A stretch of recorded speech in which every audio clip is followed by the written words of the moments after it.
Welcome into the Locked On Podcast Network MLB Draft coverage. I'm Lindsey Crosby. He's Ellis. This is picks 34 through 39. Let's get after it.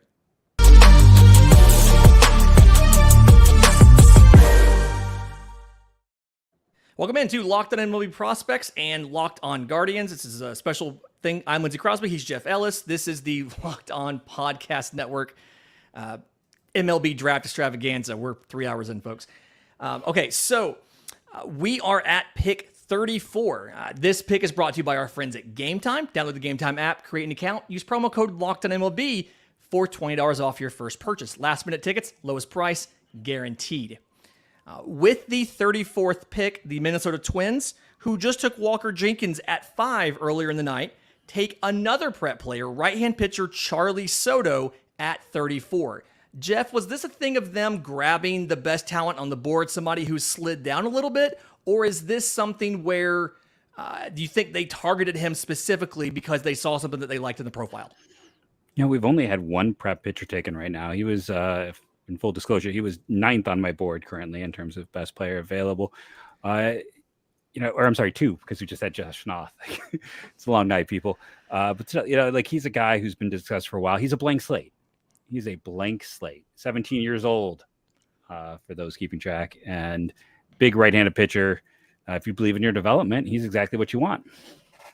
There you go. Yeah, this is something. Fastballs sits 95, 96. He's running up to 98. Slider sits mid-80s, mostly against righties. Throws a changeup against lefties. One of those things where 2 pitches against each. Struggles sometimes to throw strikes, but either way, very good pick for the Minnesota Twins, and somebody who is very intriguing as far as developmentally, where does he go? Again, one of the youngest players in the class, so plenty of flexibility there, both in team control before the Rule 5 draft, as well as development time.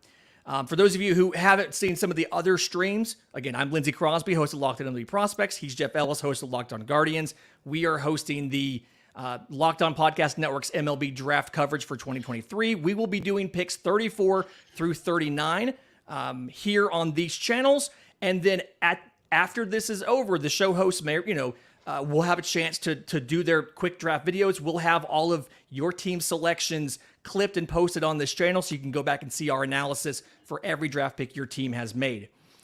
Miami's on the clock here at 35. The Marlins earlier in the draft went and took right-hand pitcher Noble Meyer out of high school at pick number 10.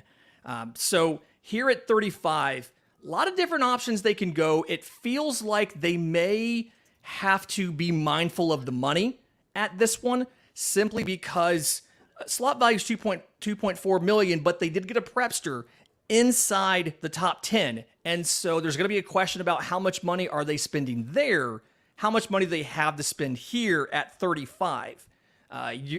Your thoughts on that, Jeff? I think Noble Meyer is one of those guys who kind of bounced around in value, so I wouldn't be surprised if they got a little bit of savings. Now, maybe that's not true, but it feels like it's probably one of the incentives to draft him is to try to get some more savings. So maybe they take Thomas White and take the guys that were often considered the top 2 arms in this class. Maybe they take someone safer. We know they've needed, to work on outfield for a while. Jack Hurley is a fascinating prospect sitting there. I don't know what the choice is going to be, but they got a lot of good choices because, as you've talked about, that 2020 draft was so short that this one is a draft that has tons of interesting players. Yeah, and it's something where I think the big question here for Miami at 35 is, do they lean into what they do well, which is developing pitching, or do they go with something different and they say, here's a thing that we don't necessarily have, we need to get this in the organization? I think that's the big question. And it's like, what does Kim Ng do here? I'm curious to see what happens. The pick is in. We're waiting for our best friend Raul Ibanez to come out and announce this. We've both been big Raul Ibanez fans for a long time. So shout out. He says this is his favorite draft show, which is very kind of him. Yes, I appreciate him acknowledging that. Talking about how much he appreciates us and what we do. We are big fans of his. We always have been. So that's awesome. But it's going to be interesting to see here. He is making his way out to the stage now. It's a fantastic purple getup for Raul Ibanez too. I mean, the purple on the purple, I love that very much. not something that works for everybody, but it's really good on him. It's a nice look. Pocket square matches the tie. Usually not a fan of that, but on Raul Ibanez, I am. Okay, so He can do no wrong. With the 35th pick in the 2023 MLB Draft, and this pick's brought to you by our friends at Game Time. Download the Game Time app, create an account, use promo code LOCKEDONMLB for $20 off your first purchase. With the 35th pick, we get what I think is the first lefty pitcher taken in this entire draft. Yes. Thomas White from Phillips Academy High School in Massachusetts goes to Miami at 35. So they get the two prep arms. Yeah, with their first I two was picks. just guessing at that. I wish I could say like I had seen it tipped. That was just purely speculation. That's more That's impressive that you guessed and got it right than it was if you had a tip and were just playing me there. That's even more impressive. No, that was just speculation. It was just like, well, hey, if they believe they can work on a lefty or work on pitching, that's like he's the 6'2" lefty or 6'7" lefty. That he's the 8th best guy on my board at this point in time. Now I got to go back and readjust it again. Thanks, Marlins. But I'm kidding. It's he's a high ceiling, high risk. I'm not talking about basement floors and cathedral ceilings. This is the pitcher for you. Yeah, there's people out there in the prospect apparatus that had talked about they thought Thomas White was the best lefty prep pitcher available, like better than Mackenzie Gore since like Steve Avery in 1988. And yeah, I think that somewhere. I think that's a big kind of thing to put on a young player early, but super whippy arm, tons of projection. He's throwing 96. You have the feeling when you watch him like he's going to be able to get to triple digits. He's going to be able to hit 100 miles an hour. Curveball, mid 70s, a lot of tilt, looks like it can project a little bit. Kind of, feels like he can pronate some on a changeup. Thing here is both these secondaries works in progress, but there's promise to them. They look like they could have good futures. And big guy, obviously, because of the height, he gets a ton of extension. So fastball velocity plays up. Command isn't necessarily great. So we'll see what happens there.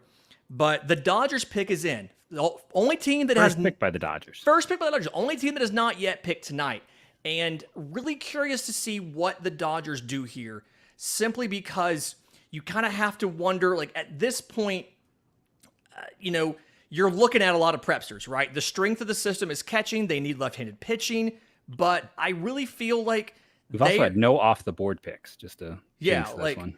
Yeah, thank you for that. We were so close to being through this without having to have guessed who a guy was at this point. So kind of curious to see what the Dodgers are going to do here. I feel confident, honestly, whoever they take, it's probably going to work out. And I could see them taking a prepster here. I just don't know who it's going to be. And either way, again, really trust them to make it work. What are your thoughts as the pick is in, but we do not have our best friend Raul Ibanez at the podium yet? No, there's a lot of interesting players left. They have such a small pool that it makes me wonder, if they might go under slot here. But hey, Jack Payton, they can go for another Louisville catcher if they want. I mean, some of those have worked out for them. I mean, it's hard to be like, yeah, the taking the catchers hasn't worked. Yeah. The Dodgers sometimes get weird. Like that's the thing. Like the Dodgers are one of those teams that can sit there and get weird, and that's going to be the thing for me that makes me nervous with this pick. Yeah. It feels to me like they have, if you look at the current composition of their team and their farm system, it feels like they can go with somebody younger, with a prepster, and you can go under slot with a prepster without necessarily, you don't have to stick to a college guy to go under slot. You can take a prepster and go under slot. The pick is in. Raul Ibanez is at the podium. The 36th pick in the 2023 MLB Draft, brought to you by our friends at Game Time. Download the Game Time app, create an account, use promo code LOCKEDONMLB for $20 off your first purchase. The Los Angeles Dodgers at pick 36 have taken outfielder Kendall George from Atasita High School in Texas. I probably said that wrong, but feels like one of the fastest players in the draft, along with Enrique Bradfield. Really good defender. I wonder about the quality of the hit tool. That's my big thing here on Kendall George. Yeah, because there's no power. Like this is 30 grade power. He's a guy when you're looking at him. I think every single report I read compared him to Juan Pierre. every single report because he's small. There's no power at all.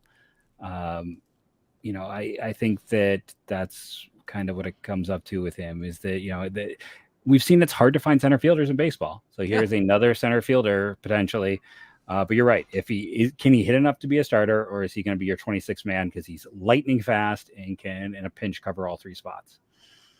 Yeah, and ultimately, when you're the Dodgers, you're not necessarily looking for home runs, and by that I mean in your draft picks. You need not only the competency, but you also need, you're looking for specific traits with these guys.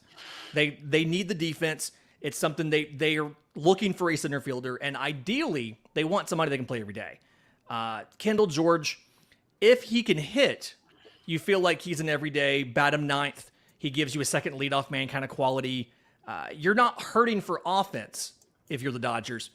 I do think it is going to be under slot, like you said. Really interesting there. But either way, Kendall George to the Dodgers at 36. The Tigers, their pick is in, and I'll remind you, they took Max Clark at 3. So they bypassed Wyatt Langford to take money savings or center field again.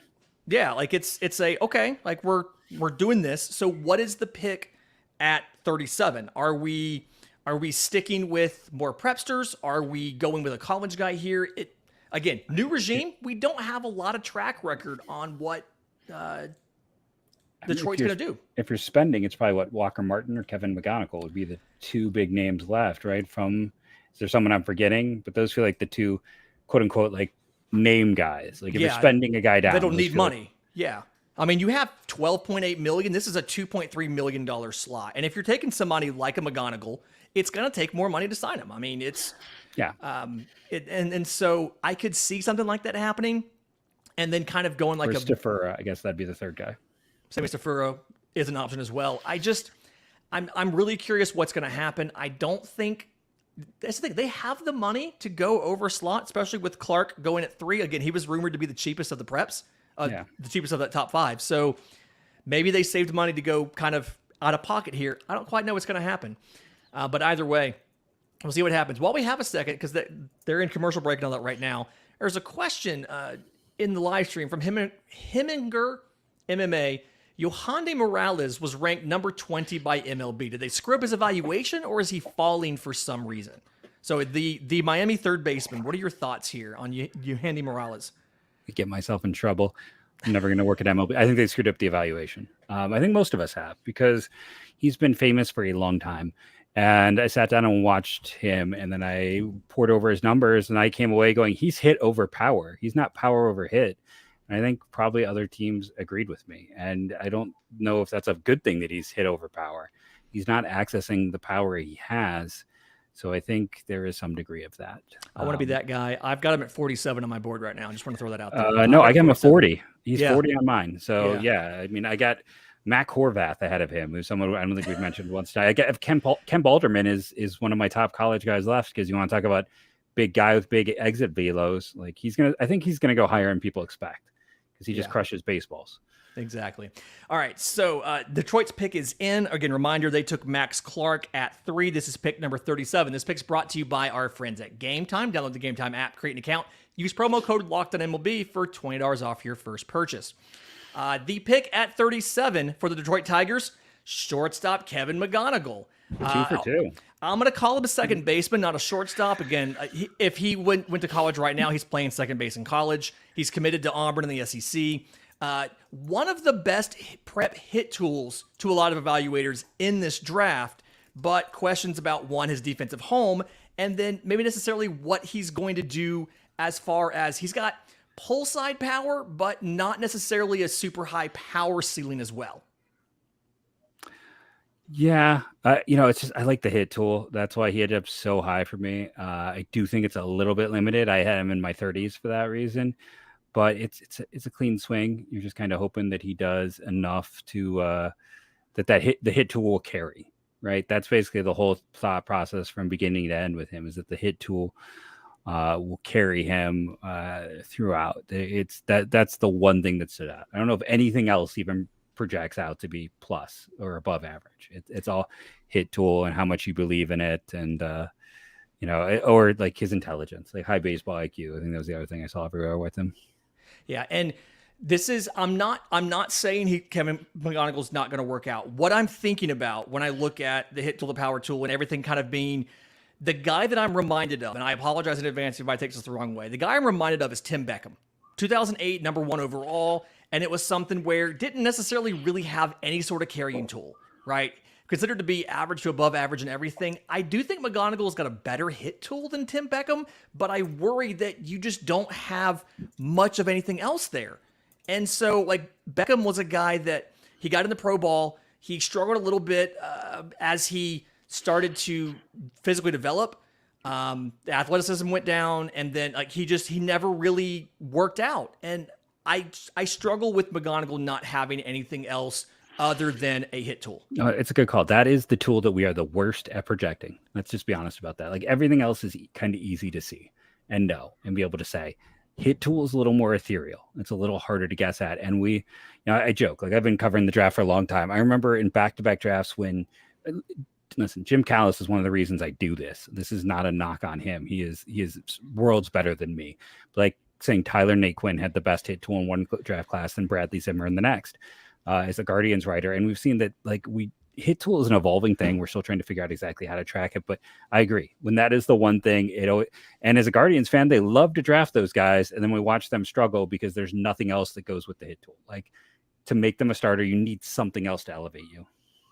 Yeah. Fun fact, real quick: we've had 15 of the last 18 picks have been prep guys. This is what the 2020 draft, being only 5 rounds, does for you. A bunch of the college guys end up going later. The Cincinnati Reds are on the clock. I'm very excited about this. So the Reds took right-hand pitcher Rhett Lauder out of Wake Forest earlier in the draft. And with the 38th pick, and this pick brought to you by our friends at Game Time. Download the Game Time app, create an account, use promo code LOCKEDONMLB for $20 off your first purchase. With the 38th pick, Cincinnati Reds have taken right-hand pitcher Ty Floyd out of LSU. One of the big helium guys. We see it every single year. There's a guy that goes to Omaha, just goes absolutely insane and vaults himself into the first round. You saw it with Cade Horton last year. This year, you see it with Ty Floyd. He gets 17 strikeouts in an outing in Omaha because Florida not only can't develop their pitchers, they can't coach their hitters to start to change their approach after 2 strikeouts. Fastball, low 90s, runs up to 95, 96, likes to go top of the zone, likes to go to the glove side with it, has a curveball with some decent spin, doesn't throw it a ton, but just like pure gas, competitor. Really curious to see what Cincinnati does with Ty Floyd. Yeah, it's interesting because they're good at fixing broken arms, and instead they've taken 2 kind of safer arms overall. It's like 2 guys who, like Rhett Lauder is probably like a mid-rotation guy, Ty Floyd like a back-end guy. He's been a little home run prone in school. The control has been, average-ish. It's a fine selection. It's just it's weird. I expected the Reds to take some more swings as they have the past few years, but instead they've taken 2 very, 2 of the pitchers I think most of us project to move quicker through the minors. Now, my question is, how much of that different approach where they're taking guys who are going to move quicker through the minors, how much of that do you think is the fact that now that these top prospects like an Ellie De La Cruz, like a Spencer Steer, like a Matt McLean are at the bigs or in AAA, like a Christian Encarnacion Strand, like a Novi Marte, how much of that is the desire to find more arms that can move quickly through the system to reinforce the big league team? Do you think this is a deliberate shift into more of an Angels type strategy, or is this just coincidental and how the board shook out for them? It does make you wonder, like, how if they've talked to teams about trying to trade for pitching and they're like, okay, so we're just going to draft guys who get here quicker instead of paying that cost, right? Like, I think, I talked about it a little bit with the Tigers that I thought they should have gone with Wyatt Langford because he fit their current cycle. Like, you're getting him up there with, so I understand the thought process of these guys can get there quickly. You got Green, you got Lodolo, Ashcraft, you have really interesting players, and then these pitchers can hopefully get there quickly and give you need 7 to 8 pitchers. Let's be honest, there's always going to be health issues. There's going to be something that happens, someone goes down. So it's an interesting approach. Is it my favorite? No, but I understand it. Yeah, I would liken their approach. They go with hitters first and then with pitchers. I would kind of liken that to how some of the good NFL teams build the lines. They build the offensive and defensive lines, and then once they have the offensive line in place, then they go get the quarterback. And that kind of feels like a deliberate strategy on the Reds' part, that they are trying to get the offensive core that can hang with a lot of other teams. And then once they do that, they get the pitchers. They can develop them quicker. They're good at it. And so they can prioritize the hitters, getting the ones that have higher ceilings, and then come back behind it with the pitching. Okay, Oakland, last pick of our live show. Oakland is on the clock. Raul Bonilla is walking to the podium right now. The 39th pick in the 2023 MLB Draft, brought to you by our friends at Game Time. Download the Game Time app, create an account, use promo code LOCKEDONMLB at checkout. The 39th pick by Oakland, after they took shortstop Jacob Wilson out of Grand Canyon at 6, they the should have money 39th too. pick is third baseman Miles Naylor out of high school, the brother of Bo Naylor and Josh Naylor. I'm sure you know plenty about this if you want to go ahead and take this one. Yeah, Cleveland fans are going to be ticked off. And here's the funny thing too. Denzel Clark is their cousin who's in Oakland system. So apparently you have to have a family member. So Denzel Clark is their cousin. He is in Oakland system. It's nepotism. Listen, he is not as good of an athlete as Bo. He does not have the power of Josh. He's like a hybrid. I did not think he would be going this early. For me, this is back-to-back picks by Oakland that makes me go, you're taking guys 20 slots higher than I have them. And I don't know. I've been questioning almost every decision Oakland makes in the last year, and they just continue to make me feel like that is the right thing to do. Yeah, the Sean Murphy trade, the Matt Olson trade, the returns from those weren't fantastic. And then Jacob Wilson at 6, Miles Naylor at 39. Neither one of them really feels like what Oakland needed and the best choices for those picks. I understand that the pick number 6 was outside the top 5, but it just feels like there were better options. As we're wrapping up this live stream, we've covered 39 picks. Real quick, after the first round is officially done, which drafts so far have been your favorite and which ones have not been your favorite? I'm going to go ahead and put Oakland down as one of the ones we both don't like. Yeah.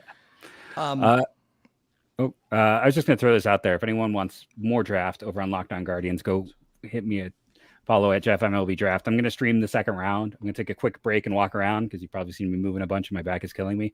If you want more, I'll be streaming the entire second round.